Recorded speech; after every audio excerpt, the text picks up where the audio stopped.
अगर आप दें तो अच्छा। जी बताएं। आपने आते ही जिस बात से शुरुआत की थी कि अगर कुछ जगह खाली पड़ी रह जाती है तो कई तरीके के इंक्रोचमेंट हो जाते हैं। जी। तो खादी की कई ऐसे लैंड हैं जहाँ पे लोगों का कब्जा है। जब आपने पदभार संभाला था तो आपके सामने बड़ी चुनौती जो थी उनमें से एक थी, मुझे मालूम। और मैंने आपसे पूछा भी था तो आपने जी। उस टाइम पे 6 मंथ का टाइम मांगा था, और अभी तो शायद 1 साल हो गया। 1 साल से ज़्यादा हो गया। 13 महीने हो गए। हाँ, कोरा केंद्र आपका एग्जाम्पल है, और भी कई जगह पे हैं जहाँ खादी के लैंड पे लोगों का कब्जा है। तो वो कितना लैंड है जो लोगों के कब्जे पे है, और उसको छुड़ाने के लिए अभी तक क्या स्टेप लिए गए हैं? आपको मैं ये बताना चाहूँगा कि KVIC के पास अगर देखा जाए जो संस्थाओं से रिलेटेड और हमारी अपनी प्रॉपर्टी, वो शायद लाखों करोड़ की होगी। उसको इन टर्म्स ऑफ मनी जो है वो कैलकुलेट करना संभव नहीं है। हाँ, ऐसी घटनाएं बहुत सारी हुई हैं, पंजाब में भी हुई हैं, हरियाणा में भी हुई हैं, उत्तर प्रदेश में भी हुई हैं, जहाँ खादी संस्था की ज़मीन को जो है, जो हमारे साथ मॉर्टगेज है, उसको उन्होंने जो है किसी और पर्पज़ के लिए दे दिया, कहीं स्कूल के लिए दे दिया, कहीं किसी और पर्पज़ के लिए दे दिया, किसी और एग्रीमेंट कर लिया। जब भी इस तरीके की कोई सूचना हम लोगों को मिली है, तुरंत उसके खिलाफ कार्रवाई हुई है। FIRs भी लॉन्च हुए हैं। मैं ये बताना चाहूँगा पंजाब में भी हम लोगों ने FIR किए हैं, कोर्ट केसेस भी किए हैं। तो क्योंकि KVIC एक पुलिस का काम नहीं कर सकती, जो एक कानून के दायरे में जो प्रक्रिया है वो बिल्कुल होती है, और वो की ही जाती है, उसमें कोई शक नहीं, और वो हो रही है। और ये भी मैं आपको बता दूं कि एक अभी हम लोग जो हैं, एक हमारी जितनी भी लैंड है उसकी एक हॉलिस्टिक पॉलिसी बनाने पर विचार कर रहे हैं कि उस लैंड को कैसे यूटिलाइज किया जाए। क्योंकि वो लैंड आज से 30 साल 40 साल पहले या 50 साल पहले ली गई थी, उस वक्त तो शायद शहर के बाहर हुआ करती, लेकिन आज के समय में वो शहर का एक इतना इम्पॉर्टेंट हिस्सा बन जाती है जिसकी कीमत बहुत ज़्यादा हो जाती है। तो उस लैंड को यूं ही ना पड़ा रहने दिया जाए, उसको प्रॉपर्ली यूटिलाइज किया जाए। उसके लिए जो है, क्योंकि ये मंत्रालय के लेवल पर डिसीजन होगा, ये हमारे लेवल पर डिसीजन नहीं होगा, हम उसके प्रयास कर रहे हैं, और आप शायद देखेंगे बहुत जल्द ही जो है इसकी पूरी पॉलिसी सामने आने वाली है। लास्ट मंथ भी इसी सब्जेक्ट पर मंत्रालय में जो है डिस्कशन हुआ, जहां हमारे तीनों मंत्री, सेक्रेटरी, जॉइंट सेक्रेटरी, हम सब मौजूद थे। ये प्रोसेस है, चल रहा है, क्योंकि ये बहुत कॉम्प्लिकेटेड है। आपने इसमें कहीं कोई गलत डिसीजन ले लिया तो CBI आपके पीछे पड़ जाएगी, या आपने किसी का फेवर कर दिया है, या कुछ और केस बन जाएगा। तो बहुत सारी चीज़ें इसमें, इसलिए बहुत सोच समझ कर इसको जो है डिसाइड करने की जरूरत है। And we are taking. Total land कितना होगा खादी का? बहुत मुश्किल है ये बताना, क्योंकि ये जो अलग अलग जो हमारा जो नंबर ऑफ प्लाट्स है, हाँ, जगह है, वो 110 है खादी कमीशन ओन प्रॉपर्टी 110। हाँ, 100 वो पूरा डिटेल हो गया अभी। वो सेंट्रल जो ये महाराष्ट्र की all over India? All over India. ये नंबर ऑफ प्लाट बोल रहे हैं?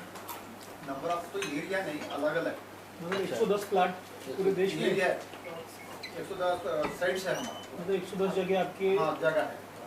वो वेबसाइट पे भी लगा दिया है इसको हाँ। उन लोगों ने कि कौन कौन सी प्रॉपर्टी हमारी है जी, उसका क्या एरिया है। या वो पूरा अभी मैं आपसे बताता था, लास्ट मंथ ही जो इसी मंथ मीटिंग थी, इसी मंथ मीटिंग में हम लोग अभी वो कर रहे हैं कि जब वो लैंड ली गई थी उसकी क्या कॉस्ट थी, आज का मार्केट रेट क्या है, वो सारी चीज़ें जो हैं सामने एक बार आ जाएंगी। Then we will take a call कि इसको क्या करना है, कैसे करना है। तो ये लैंड सेल करेगी खादी या नहीं, नहीं। नहीं, सेल तो कभी होगी नहीं, उसको कैसे रीडेवलप किया जा सकता है, उसको और क्या किया जा सकता है, उसके लिए पूरा ओन पर्पस के लिए आपकी साइड ट्रेनिंग सेंटर है। बहुत सारी जगह पर हमारे ऐसे हैं कि जहाँ, अब जैसे मैं आपको बनारस का एग्जाम्पल दूँ, वो 2.5 एकड़ ज़मीन वहाँ पर है, जो पूरा केंद्र का एग्जाम्पल नहीं हाँ, दिया। जहाँ जो हार्ट ऑफ द सिटी है। अब वहाँ पर जो 60 साल पुरानी बिल्डिंग है, उसकी अगर हालत देखें तो कभी भी कुछ भी हो जाए। अब ऐसी जगहों को डेवलप करने की जरूरत है। इस जगहों पर क्या हो गया है? बहुत पुरानी बिल्डिंग्स हैं, उनको डेवलप करेंगे, खादी प्लाजा बन जाएगा, वहाँ ऑफिस बन जाएगा, वहाँ आपका गेस्ट हाउस बनेगा, वो सारी चीज़ें बन जाएंगी। उसको इस तरीके से प्लान किया जाएगा। तो बेचने का तो कोई क्वेश्चन ही नहीं। Pura Kendra is a institution's land. This is not our own land. ये आप किसका जिक्र कर रहे हैं? पूरा केंद्रा जो वही institution's वो- land. कंडीशन बहुत ही खराब है ना, मतलब जैसे सर ने इस्तेमाल किया कबाड़ शब्द का, तो कबाड़ शब्द का हम लोग वहाँ पे बोल सकते हैं कि Institutions ही है. So we are in हमारा the कंट्रोल में land. नहीं है। स्टेट सर स्टेट में आपको सहयोग मिल रहा है कि नहीं मिल रहा है सर, राज्य सरकार की तरफ से आपको सहयोग? हाँ डेफिनेटली। जैसे कि इन्होंने कि स्टेट गवर्नमेंट के अंडर है,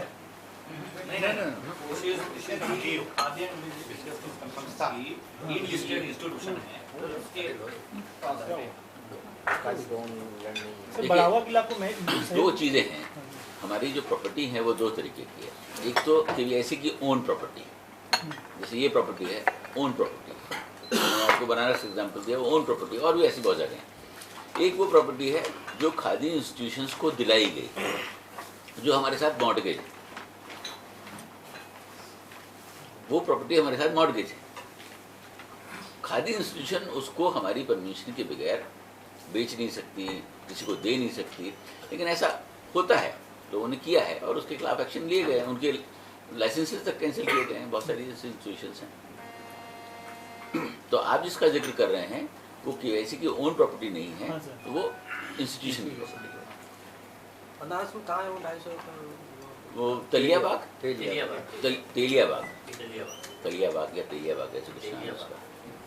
संस्कृत यूनिवर्सिटी के सामने बहुत नीचों के साथ हार्ड नहीं it's not। संस्कृत विश्वविद्यालय जो आपका 80 घाट जाने का जो रास्ता है, संस्कृत विद्यालय संपूर्ण नदी। संस्कृत विश्वविद्यालय 80 घाट जाने का जो रास्ता है, मेन रोड जहाँ सारा टूरिस्ट वहीं आकर रुकता है, वही जगह जहाँ सारी बसेस आकर रुकती हैं और सारा टूरिस्ट वहीं रुकता है, वही जगह। सर ये जो खादी को ऑनलाइन करने की और कैशलेस करने की मुहिम है, वो मोदी साहब का आदेश है इसलिए है या आपका अपना विवेक भी ये नहीं कहता है नहीं कि नहीं ठीक है। देखिए ऑनलाइन आज की डिमांड है, आज यंग जनरेशन जो है वो जाकर स्टोर में परचेज करना नहीं पसंद करते हैं। उनकी इच्छा होती है ऑनलाइन, उन्होंने किया, पसंद किया, कर लिया। आपको 1 तारीख से हम लॉन्च कर रहे हैं, ऑनलाइन कर रहे हैं। लेकिन ये तो एजुकेटेड लोगों की है, अशिक्षित लोग कितने हैं जिनके पास मोबाइल भी नहीं है? देखिए उनके लिए तो वो किसी तरह से खादी या तो बुनते हों या खरीदते हों, हालांकि खरीद तो नहीं पाते हैं क्योंकि उनकी पहुंच के बाहर है, लेकिन बुनकर हो सकते हैं वो, उनके पास मोबाइल भी नहीं होगा, तो उनको कैशलेस का फायदा कहाँ मिलेगा? आम आदमी से फिर कैसे जुड़ेगी खादी? मैं आपको नहीं, हम अवेयरनेस कैंप्स करा रहे हैं, हर जगह करा रहे हैं अवेयरनेस कैंप्स। खादी इंस्टीट्यूशंस और बुनकर और कतिनों को बुला करके बता रहे हैं कि ये मुहिम जो चल रही है उसमें करना है। कई जगह डेबिट कार्ड्स भी हमने बैंक के थ्रू दिलवाए हैं, और क्योंकि हमारी सारी ट्रांजैक्शन जो उनके खाते में जा रही है, बैंक में जा रही है, उनके बैंक अकाउंट में जा रही है, तो उन बैंकों को कांटेक्ट करके उनको डेबिट कार्ड, क्रेडिट कार्ड दिलवा रहे हैं। ये कैंपेन चल रहा है, बहुत मैसिव कैंपेन चल रहा है। सर बनारस वाले डेवलपमेंट का कुछ प्लान तैयार हो?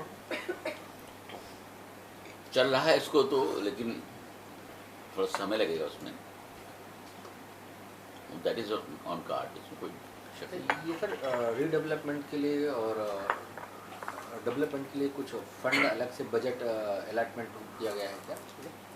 कि जो अपनी पुरानी बिल्डिंग है, जैसे ये तेलीबाग वाले का एग्जांपल दे रहे हैं, तो डेवलपमेंट के लिए कुछ कितना फंड या बजट तैयार किया है? उसमें देखिए ऐसा है कि जब कभी कोई ऐसा प्लान बनता है, फॉर एग्जांपल हमने बनारस की ही बात कर लें, या दिल्ली में हमारे रोहिणी में बड़ी बड़ी जगह बनी है, अगर हम वहाँ का प्लान बनाएंगे तो उसके बाद वो मिनिस्ट्री को चला जाता है और मिनिस्ट्री उसका फंड सैंक्शन करती है।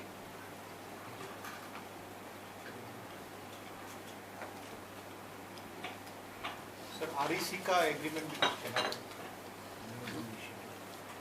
एक नया इनिशिएटिव उन्होंने जो लिया है वो ये है कि फर्स्ट टाइम CSR फंड से जो है खादी की इंस्टीट्यूशंस को खड़ा कर रहे हैं। रूरल इलेक्ट्रिफिकेशन कॉरपोरेशन जो गवर्नमेंट ऑफ इंडिया की एक यूनिट है जिसके पावर के अंडर में, उनको हम लोगों ने एक प्रपोजल दिया था कि आप जो है हमें चरखे और लूम्स का पूरा यूनिट जो है CSR फंड से दें। जनरली इन सभी इंस्टीट्यूशंस के पास बहुत CSR फंड्स होते हैं और उनके पास ये जगह नहीं होती इसको कहाँ यूज़ किया जाए, इसलिए छोटी छोटी चीज़ों के लिए यूज़ हो जाता है जिसका कोई पर्पज़ नहीं निकलता। ये फर्स्ट टाइम ऐसा हुआ है, I repeat for the first time, कि एक CSR फंड, वो भी 5.5 करोड़ जो है वो KVIC को सैंक्शन हुआ है। हमारा एग्रीमेंट भी इसी मंथ हो गया है, डेट को हुआ अभी शायद 12-13 तारीख को हुआ था एग्रीमेंट इसका। हाँ सर। हाँ, अभी 12-13 तारीख को हमारा REC से एग्रीमेंट भी हो गया, वो फंड भी रिलीज़ करने वाले हैं, जिसमें 500 सोलर चरखे और 100 सोलर लूम्स जो हैं वो लगाए जाएंगे। उसके साथ साथ स्टिचिंग सेंटर पूरा, ये 5.5 करोड़ का एक प्रोजेक्ट है और शायद नेक्स्ट मंथ से हम लोग उसको इम्प्लीमेंट करना शुरू कर देंगे।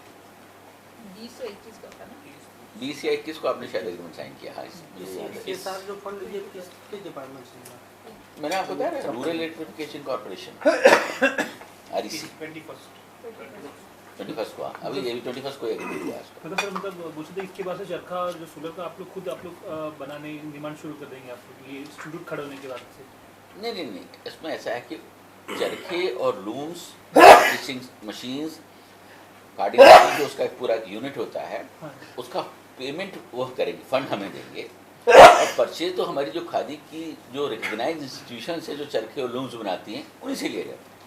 वो मार्केट में चरखा नहीं मिलता है, वो हमारे रिकग्नाइज इंस्टीट्यूशंस हैं, उनकी लिस्ट भी जो है आपको वेबसाइट पे मिल जाएगी। 8-9 रिकग्नाइज इंस्टीट्यूशन हैं, उनको उसी प्रोपोर्शनेट में जो है ऑर्डर दिए जाएंगे, चरखे लूम्स वहाँ आएंगे, और वहाँ हम लोगों ने आर्टिजन्स वगैरह जो हैं वो सब आइडेंटिफाई करके रखे हुए। सोलार चरखे तो अभी भी बनते हैं ना जी, सोलार चरखे हाँ। तो अभी भी बन रहे हैं। हाँ, बन रहे हैं, वही सोलर चरखे ही लगा रहे हैं, और बनारस में ये लगेगा, और बनारस में भी हम लोगों ने जो है 21 तारीख को ही जो है सोलर चरखा ट्रेनिंग सेंटर का इनॉग्रेशन किया है, जहाँ पर अभी आर्टिजन्स, लोकल आर्टिजन्स को जो है वहाँ ट्रेनिंग दी जाएगी, वो ट्रेंड हो जाएंगे, उसके बाद ये यूनिट लग जाएगा और वहाँ पर उनको काम मिलेगा। इससे कम से कम उनको जो है 250 से 300 रुपये पर डे की इनकम मिनिमम। अभी जैसे सर आपने रेमंड से और बिरला से कई कंपनियों से टाइप किया है अपना डीजल का, तो ये कंपनियों का जो CS फंड है वो बहुत बड़ा होता है जी, गवर्नमेंट के लेवल से 2% का जो अभी कंपलसरी कर दिया गया है कि देना ही है, तो उनसे भी ऐसे और कंपनियों से भी ऐसे कुछ बात हो रही है कि वो CS फंड अगर खादी को देते हैं तो, क्योंकि खादी पूरा रूरल जुड़ा हुआ है, तो कुछ ऐसे प्लान में है क्या कि जो जिन कंपनियों से टाइप आप कर रहे हो उनके CS फंड की भी डिमांड आप लोग अपने यहाँ कर सकते हो? तो यह रिक्वेस्ट। देखिए मैं आपको बताऊँ, जिस दिन एग्रीमेंट हम लोगों ने साइन किया उसी दिन उन्होंने जो है 50 चरखे का डोनेशन करीब 6-7 लाख रुपए समथिंग का दिया। तो ये वही पार्ट है उसका कि उन्होंने हम कंट्रीब्यूट किया चरखे के लिए। इसी तरीके से और भी जितनी भी इंस्टीट्यूशंस हैं, मैं आपको बताऊं करीब मैंने 224-25 लेटर जो हैं जितने भी कंट्री के PSUs हैं, उसके साथ साथ जितने भी टॉप इंडस्ट्रियल हाउसेज हैं, सबको लिखे हुए हैं कि आप हमें अपने CSR फंड से इसको सपोर्ट करें। ये कैंपेन हमारा अलग पैरेलल चल रहा है जी, जिसमें हमारा काफ़ी कुछ अभी परसों ही हमको JK सीमेंट ने जो है 100 चरखे और 5 लूम्स का जो है डोनेशन दिया, 15 लाख समथिंग का था। तो ये आ रहा है 100 चरखे जी, 100 चरखे। तो this campaign is going on, और इस कैंपेन का जो बेसिक पर्पस है वो ये है कि सरकार ने अगर आपको कोई प्रोजेक्ट अप्रूव करना है, कराना है, समय लगता है,